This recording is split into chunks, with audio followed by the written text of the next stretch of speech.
नमस्कार दोस्तों, स्वागत है हमारे आज के करंट अफेयर्स वीडियो पर। आज हम लोग डिस्कस करने जा रहे हैं 19 जुलाई करंट 2025 की करंट अफेयर्स। तो देखिए, यूएस ने जो है स्टेबल कॉइन के विनियमन के लिए जीनियस एक्ट पारित किया है। स्टेबल कॉइन के विनियमन के लिए जीनियस एक्ट। तो पहले बात यह है कि स्टेबल कॉइन है क्या। ये प्रकार की क्रिप्टो करेंसी है जिसका मूल्य किसी अन्य मुद्रा या वस्तु या वित्तीय साधन से जुड़ा होता है। जैसे टेथर जो है वो जो स्टेबल कॉइन है उसकी कीमत अमेरिकी डॉलर से जुड़ी होती है और ये क्रिप्टो करेंसी होते हैं, याद रखिएगा। अच्छा, स्टेबल कॉइन का आजकल बहुत ज़्यादा प्रचलन क्यों बढ़ रहा है भाई? तो इनका आधारभूत और अंतर्निहित परिसंपत्ति जो मैंने पहले ही बताया, इससे इसकी कीमत ज़्यादा स्थिर रहती है और इसके पीछे कोई ना कोई संस्था या व्यक्ति होता है इसके संचालन के लिए। अच्छा, इनका विनियमन भी जो होता है ना, एक संचालन निकाय द्वारा किया जाता है, जिसके कारण से एक प्रकार की श्योरिटी मिलती है, विश्वास बढ़ता है इनमें। भारत में क्रिप्टो करेंसी या क्रिप्टो परिसंपत्तियों का विनियमन जो है ना, प्रत्यक्ष विनियमन नहीं है अभी तक। वित्त अधिनियम 2022 के माध्यम से वर्चुअल डिजिटल परिसंपत्तियां जो है उनके लेन देन में एक व्यापक कराधान व्यवस्था लागू की गई थी, जो कि वर्चुअल डिजिटल परिसंपत्तियों से होने वाले पूंजीगत लाभ का 30% कर लगाया गया और 1% टीडीएस भी काटा गया था शायद। आयकर अधिनियम 1961 के अनुसार वीडीए का अर्थ इस प्रकार है कि क्रिप्टोग्राफी माध्यम या अन्य माध्यम से उत्पन्न कोई जानकारी, कोड, संख्या या टोकन जिन्हें इलेक्ट्रॉनिक रूप से ट्रांसफर, स्टोर या ट्रेड किया जा सके, जैसे crypto currency, non fungible token इत्यादि। तो याद रखिएगा, आयकर अधिनियम 1961 में वर्चुअल डिजिटल परिसंपत्तियों को परिभाषित किया गया है ना। इसके बाद 2023 के वर्चुअल डिजिटल एसेट को धन शोधन निवारण अधिनियम 2002 के दायरे में भी ला दिया गया था। इसके बाद चलिए आगे बढ़ते हैं। पश्चिम बंगाल में डिजिटल अरेस्ट धोखाधड़ी का सजा का पहला मामला दर्ज किया गया। इसमें देखिए, डिजिटल अरेस्ट है क्या? ये एक प्रकार की धोखाधड़ी है जिसमें भय, छल और धमकी का उपयोग करके पीड़ितों से धन की मांग की जाती है। ऑफकोर्स गैरकानूनी ही है। 7वीं अनुसूची के अनुसार, अच्छा, ये जो है राज्य की भूमिका में संविधान की 7वीं अनुसूची के अनुसार पुलिस और लोक व्यवस्था राज्य सूची का विषय है। और ये भारत मतलब केंद्र की भूमिका को अगर देखें तो विविध योजनाओं के तहत परामर्श और वित्तीय सहायता के माध्यम से राज्यों या संघ राज्य क्षेत्रों के पहलों को सहायता प्रदान कर सकता है केंद्र सरकार। अब डिजिटल अरेस्ट से निपटने के लिए क्या कदम उठाए गए हैं? भारतीय साइबर अपराध समन्वय केंद्र, ये गृह मंत्रालय के द्वारा जारी की गई, जिसमें सभी साइबर अपराधों के लिए केंद्रीकृत समन्वय निकाय के रूप में स्थापित किया गया है इसको, भारतीय साइबर अपराध समन्वय केंद्र। इसके बाद हम लोग अगर आगे देखें तो एक प्लेटफॉर्म भी बनाया गया है। वो प्लेटफॉर्म है cybercrime.gov.in और इसके बाद sun.in, ये भी एक प्रकार का है जो कि इनके दिशा निर्देश भी जारी करते हैं। तो एक प्रकार से ये सुरक्षित किया जा रहा है भारत को इन सब चीज़ों से। अब देखिए, quantum cyber security preparing for post quantum era.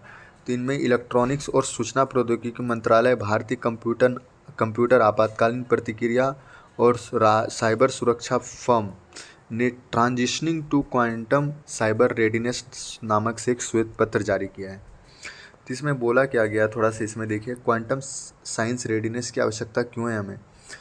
Harvest now decrypt letter, मतलब इसमें बोल रहा है कि अभी जो डेटा है उनको अभी ले लिया जाता है और क्वांटम कंप्यूटर जब विकसित हो जाएगा भविष्य में तब इन डेटा का मतलब प्रयोग किया जाएगा। तो एक प्रकार से ये खतरा है, इसलिए अभी ही हम लोग को क्वांटम साइबर रेडिनेस की ज़रूरत है।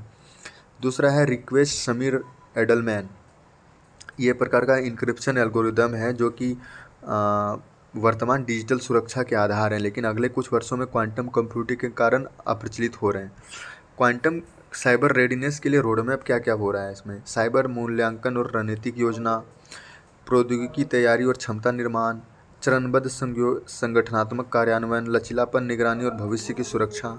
इसमें देखें, क्वांटम कंप्यूटर सुरक्षा में अगर देखें तो 2 दृष्टिकोण इसमें शामिल होते हैं। एक होता है पोस्ट क्वांटम क्रिप्टोग्राफी और एक होता है क्वांटम क्रिप्टोग्राफी या फिर क्वांटम इनक्रिप्शन भी कहा जाता है। तो पोस्ट क्वांटम क्रिप्टोग्राफी में ये ऐसे इनक्रिप्शन तक तरीके विकसित करता है जो क्वांटम कंप्यूटर के हमलों को सह सके और पारंपरिक सिस्टम के साथ भी काम कर सके। तो देखिए, इसके बाद क्वांटम क्रिप्टोग्राफी या फिर इसको क्वांटम इनक्रिप्शन भी कहा जाता है। ये एक सैद्धांतिक रूप से अनब्रेकेबल एन्क्रिप्शन तकनीक विकसित करने के लिए क्वांटम भौतिकों के सिद्धांतों जैसे क्वांटम की डिस्ट्रीब्यूशन पर आधारित होती है ये। अब चलिए हम लोग नेक्स्ट चीज़ों पर देखें तो लोकसभा के अध्यक्ष ने देश और समाज के विकास में सामाजिक संगठनों की भूमिका पर जोर दिया। सामाजिक संगठन होता क्या है? तो सामाजिक संगठन वही होता है कि समाज में लोग और समूह किस तरीके से एक दूसरे के साथ जुड़े होते हैं और आपस में एक दूसरे के साथ कैसे प्रभावित होते हैं। ये ये संगठन औपचारिक भी हो सकते हैं जैसे धार्मिक संस्थान, श्रमिक संघ, या फिर अनौपचारिक भी हो सकते हैं जैसे दोस्त, मित्र, परिवार, है ना, सहकर्मी समूह। तो इसमें यही बताया है कि सामाजिक संस्थाएं और राष्ट्र निर्माण में इनकी क्या भूमिकाएं होती है। तो देखिए, परिवार जो है ना वो प्राथमिक पाठशाला है, मतलब नैतिक व्यवहार, मूल्यों, इन सामाजिक मानदंडों, इन सभी को सिखाने के लिए।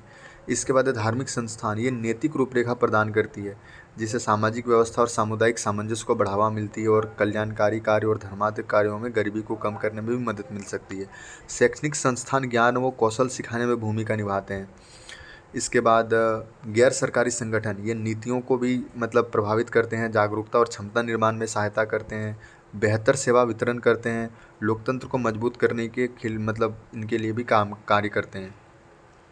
तो यही कहा गया है कि इस प्रकार सामाजिक संस्था व्यक्तियों के जीवन के साथ समुदायों के ताने बाने को भी आकार देती है। तो ये तो है ही। चलिए आगे बढ़ते हैं। सरकार ने अपतटीय क्षेत्रों में परमाणु खनिजों के संचालन संबंधित संचालन अधिकार विनियमन 2025 अधिसूचित किए। तो ये अपतटीय क्षेत्र खनिज विकास और विनियमन अधिनियम 2002 के प्रावधानों के मतलब तहत अधिसूचित किए गए हैं। क्या है? अपतटीय क्षेत्र खनिज विकास और विनियमन अधिनियम 2002। अब देखिए इसमें क्या क्या इम्पोर्टेंट है ना। थोरियम और यूरेनियम जैसे परमाणु खनिजों के मतलब अन्वेषण या फिर खनन को विनियमित करना इनका उद्देश्य है। ये नियम तभी लागू होंगे जब परमाणु खनिजों का संकेंद्रण एक निश्चित न्यूनतम स्तर से अधिक होगा। मतलब समझ रहे हैं ना, ये हर किसी पर लागू नहीं हो रहा है। एक न्यूनतम निश्चित स्तर होगा, उसके ज़्यादा होगा तभी ये नियम लागू होंगे। और ये नामित संस्थाओं को ही अन्वेषण लाइसेंस या उत्पादन पट्टी पर दिए जा सकते हैं, नामित संस्थाओं को ही। अब देखिए आगे देखें तो यूरेनियम पर अगर देखें तो हमारा सबसे ज़्यादा भंडार कहाँ है? झारखंड, आंध्र प्रदेश, मेघालय, राजस्थान में यूरेनियम। जादूगोड़ा झारखंड देश की पहली खदान है जहां वाणिज्यिक स्तर पर यूरेनियम निकाला गया, जादूगोड़ा। अन्य खदान जो यूरेनियम से संबंधित है वह है लांबापुर पेडागुट्टू, आंध्र प्रदेश में। इसके बाद है बगजाता खदान, ये भी झारखंड में है। अब देखिए भारत में अधिकतर यूरेनियम भंडार छोटे हैं और दुनिया में प्रमुख यूरेनियम उत्पादक देशों की तुलना में काफ़ी कम गुणवत्तापूर्ण वाले हैं। अगर हम थोरियम के देखें तो अब थोरियम के प्रचुर भंडार भारत में मिलते हैं और मोनाजाइट में लगभग 8 से 10% थोरियम ही होता है। और मोनाजाइट रेत जो है वो केरला और ओडिशा में पाया जाता है। यहाँ पर देखिए ये है केरला यहाँ पर और ओडिशा है इधर, ओडिशा इधर, यहाँ पर पाया जाता है मोनाजाइट रेत। और यहाँ पे 8 से 10% थोरियम होता है मोनाजाइट रेत में। तो यही बताया गया कि कहाँ कहाँ पर यूरेनियम के भंडार हैं। तो आप देख सकते हैं यहाँ पे राजस्थान में north east belt, north Delhi fold belt, फिर महानदिक बेसिन, झारखंड में सिंगमुंग शियर जोन। इसके बाद है यहाँ पर कर्नाटक में Bhima basin, north Kadapa basin, Telangana में, आंध्र प्रदेश में साउथ कडप्पा बेसिन। हम लोग देखें अगर नेक्स्ट खबर की ओर चलें तो अंतर्राष्ट्रीय आपराधिक न्यायालय की बात आई है। तो यूक्रेन जो है वो अंतर्राष्ट्रीय आपराधिक न्यायालय की स्थापना करने वाली रोम संविधि जो है उनका 125वां पक्षकार राष्ट्र बन चुका है। यूक्रेन अभी बना है। अंतर्राष्ट्रीय आपराधिक न्यायालय के बारे में देखें तो यह पहला अस्थायी अंतर्राष्ट्रीय न्यायालय है जो कि ऐसे व्यक्ति की जांच और अभियोजन करता है जिन पर गंभीर अंतर्राष्ट्रीय अपराधों में शामिल होने का आरोप लगा है। मतलब ये व्यक्ति पर भी जांच और आरोप कर सकता है, जबकि इंटरनेशनल कोर्ट ऑफ जस्टिस नहीं करता ये। अब देखिए किस पर अभियोजन चलाता है, किन मामलों पर? नरसंहार, युद्ध अपराध, मानवता के विरुद्ध अपराध, आक्रमण पर अपराध, इन सब पे। और रोम संविधि जो है ना, इनकी स्थापना रोम संविधि के अंतर्गत हुई थी जो कि 1998 में अपनाया गया और 2002 में लागू किया गया था। भारत इसका सदस्य नहीं है। अब देखिए हम लोग आगे चलते हैं। श्रम ब्यूरो ने कृषि श्रमिकों और ग्रामीण श्रमिकों के लिए उपभोक्ता मूल्य सूचकांक नंबर के लिए आधार वर्ष को संशोधित करके 2019 कर दिया है। अब देखिए वही है कि श्रम और रोजगार मंत्रालय के तहत श्रम ब्यूरो जो है यही आता है ना, श्रम और रोजगार मंत्रालय के अंतर्गत। और अब 2019 हो गया इनका आधार वर्ष, याद रखिएगा। मतलब consumer price index agriculture labourer और एक है consumer price index rural labourer, इन दोनों के लिए आधार वर्ष 2019 कर दिया गया है। अब चलिए हम लोग आगे बढ़ते हैं। तो नेक्स्ट खबर है वो है केंद्रीय कार्मिक लोक शिकायत तथा पेंशन मंत्रालय का। केंद्रीय कार्मिक लोक शिकायत तथा पेंशन मंत्री ने national standard for civil services training institute 2.0 framework जारी किया है। तो national standards for civil service training institute 2.0 तो ये देखिए ये किसके द्वारा मतलब इसका विकास किया जा रहा है, ये है क्षमता निर्माण आयोग, उनके द्वारा ये विकास किया जा रहा है। उद्देश्य क्या है इसका, फ्यूचर रेडी सिविल सेवा प्रशिक्षण संस्थाओं का निर्माण करना। अच्छा, क्षमता निर्माण आयोग, इसकी स्थापना 2021 में की गई थी। यह national programme for civil services capacity building को लागू करने में अहम भूमिका निभाता है। और national programme for civil services capacity building को मिशन कर्मयोगी भी कहा जाता है, मिशन कर्मयोगी भी। अच्छा, ये क्षमता निर्माण आयोग जो है ना, ये एक स्वायत्त संस्था है, मतलब इसकी पूर्ण कार्यकारी शक्तियाँ इन्हें प्राप्त है अपनी। अब देखिए javelin anti tank guided missile, ये जो है ना ये सह उत्पादन के लिए, मतलब भारत जो है वो javelin anti tank guided missile के सह उत्पादन के लिए संयुक्त राज्य अमेरिका को अनुरोध पत्र प्रस्तुत किया है इन्होंने, मतलब भारत ने किया है। तो ये मध्यम दूरी की टैंक रोधी मिसाइल प्रणाली है जो कि कंधे पर भी इसको वहन करके चला जा सकता है, जैसे आप देख पा रहे होंगे यहाँ पर, है ना। ये फायर एंड फॉरगेट सिद्धांत पर काम करती है, मतलब चलाने के बाद आप इसको फिर से नहीं बदल सकते। देखिए यही है जेवलिन, कंधे पर ले जाया जा रहा है इसको। अब चलिए हम लोग आगे बढ़ते हैं। पैक्ट फॉर फ्यूचर, तो देखिए भारत ने यूनाइटेड नेशन संवाद के दौरान पैक्ट फॉर फ्यूचर पर अपनी प्रतिबद्धता दोहराई। ये 2024 में समिट फॉर द फ्यूचर में अपनाया गया था इनको। अच्छा, पैक्ट फॉर फ्यूचर में क्या क्या शामिल है, तो वो बोल रहे हैं कि ग्लोबल डिजिटल कॉम्पैक्ट, ये डिजिटल क्षेत्र में सहयोग के लिए पहला व्यापक अंतर्राष्ट्रीय फ्रेमवर्क है। पहला कौन है, ग्लोबल डिजिटल कॉम्पैक्ट। तो ये मतलब जो है ना पैक्ट फॉर फ्यूचर के अंतर्गत ही आती है। इसके बाद ये है कि डिक्लेरेशन ऑन फ्यूचर जनरेशन, ये भी इसके अंतर्गत आती है। तो इनमें सारा कुछ ही सम्मिलित है, सतत विकास, अंतर्राष्ट्रीय शांति सुरक्षा, विज्ञान प्रौद्योगिकी, युवा वर्ग, ग्लोबल गवर्नेंस, है ना। तो इसमें कोई इंपॉर्टेंट इसमें है नहीं मुझे लग रहा है। अब देखिए national mobile monitoring system app जो है वो केंद्रीय ग्रामीण विकास मंत्रालय द्वारा जारी किया गया है। मनरेगा श्रमिकों की उपस्थिति दर्ज कराने के लिए ये जियो टैग्ड के साथ टाइम स्टैम्प तस्वीरें प्रतिदिन अपलोड की जाती है। लेकिन इसमें समस्याएं अभी क्या आ रही है कि मतलब इनमें गड़बड़ी पाई गई है, इनको दुरुपयोग किया जा रहा है इस ऐप का।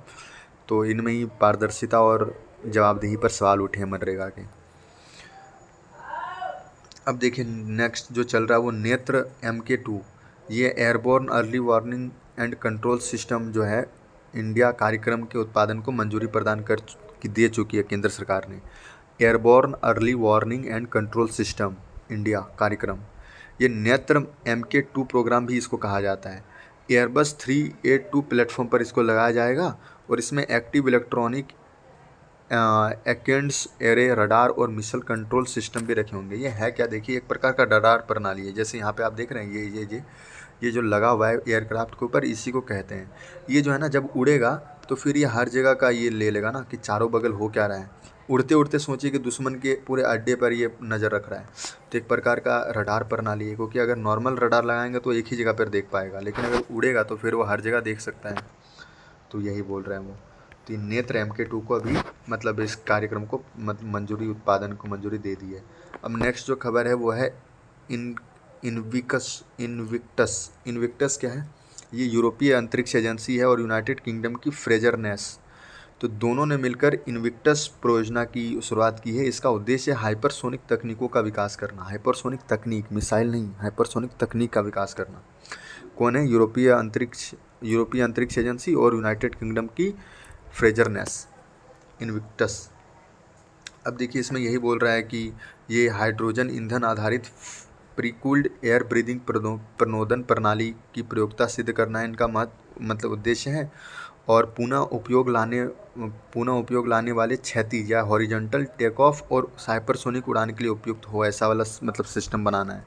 मैं आपको बता देता हूँ ये है क्या। मतलब हाइड्रोजन ईंधन आधारित प्रीकूल्ड एयर ब्रीदिंग प्रणोदन प्रणाली, मतलब हाइड्रोजन ईंधन होगा, ईंधन हाइड्रोजन होगा, और प्री कूल्ड एयर ब्रीदिंग प्रणोदन प्रणाली, मतलब एयर ब्रीदिंग मतलब होता है कि इसमें एयर को ब्रीथ कर सकता है, मतलब यहाँ से एयर घुसेगा इसके अंदर, मतलब वो जो सिस्टम है मिसाइल में है उसके अंतर्गत। अगर नहीं समझ आ रहा देखिए ऐसे, जैसे ये सिस्टम हुआ, ये मिसाइल हुआ, तो इसमें एयर को ऐसे ले जाके इधर छोड़ेंगे, तो इसी को कहते हैं एयर ब्रीदिंग प्रणाली, कि ये एयर से ज़्यादा ये मतलब हवा लेंगे, तो उसी को कहते हैं ना। और कूलिंग भी करेंगे अपने आप को। अच्छा, पुनः उपयोग किए जाने वाले क्षैतिज मतलब डायरेक्ट लिफ्ट ऑफ हो जाएगा, डायरेक्ट ऐसे उसको उड़ने का ज़रूरत नहीं है, डायरेक्ट ही ऊपर लिफ्ट ऑफ हो जाएगा क्षैतिज। टेक ऑफ मतलब ऊपर जा रहा है। और हाइपरसोनिक मतलब बहुत स्पीड से उड़ान भरता है, जो मतलब उससे ज़्यादा हो सकता है, मतलब एक होता है सुपरसोनिक, हाइपरसोनिक, है ना, तो उसके लिए उपयुक्त हो बस। अब देखिए राजधानी जो है खार्तूम, सूडान में जो राजधानी सूडान की क्या है, खार्तूम। थोड़ा देख लेते हैं इसको। देखिए ये सूडान है, यहाँ पर रेड सी के आसपास ये बॉर्डर शेयर करता है Egypt, Libya, Chad, Central African Republic, South Sudan और इथोपिया के साथ और इरिट्रिया के साथ बॉर्डर शेयर करता है सूडान। तो देखिए सूडान में जो है ना, याद रखिएगा एक क्षेत्र को जो कि है कोर्डोफन क्षेत्र, कोर्डोफन क्षेत्र, यहाँ पर झड़प हो रही है कुछ, तो सूडान में है कोर्डोफन क्षेत्र, सूडान में है कोर्डोफन क्षेत्र, सूडान में कोर्डोफन क्षेत्र बस। इसकी सबसे ऊंची जो चोटी है वो है जेबल मारा, जिसको मर्रा पर्वत भी कहते हैं, जेबल मर्रा, जो कि मर्रा, देखिए मर्रा मर्रा, जेबल मर्रा, ये कहाँ पर है, सूडान में। और देखिए खार्तूम में वाइट नील और ब्लू नील नदियाँ मिलकर नील नदी बनाती है। तो ऐसे होता है नील नदी, एक होता है वाइट नाइल और एक होता है ब्लू नाइल, इसके बाद बनती है नील नदी। तो ये जो है ना, ये जगह है खार्तूम, याद रखिएगा, जो कि है सूडान की राजधानी। तो चलिए आज के लिए इतना ही था, आपसे मिलते हैं अगले करंट अफेयर्स वीडियो पर, तब तक अपना ध्यान रखिएगा, नमस्कार।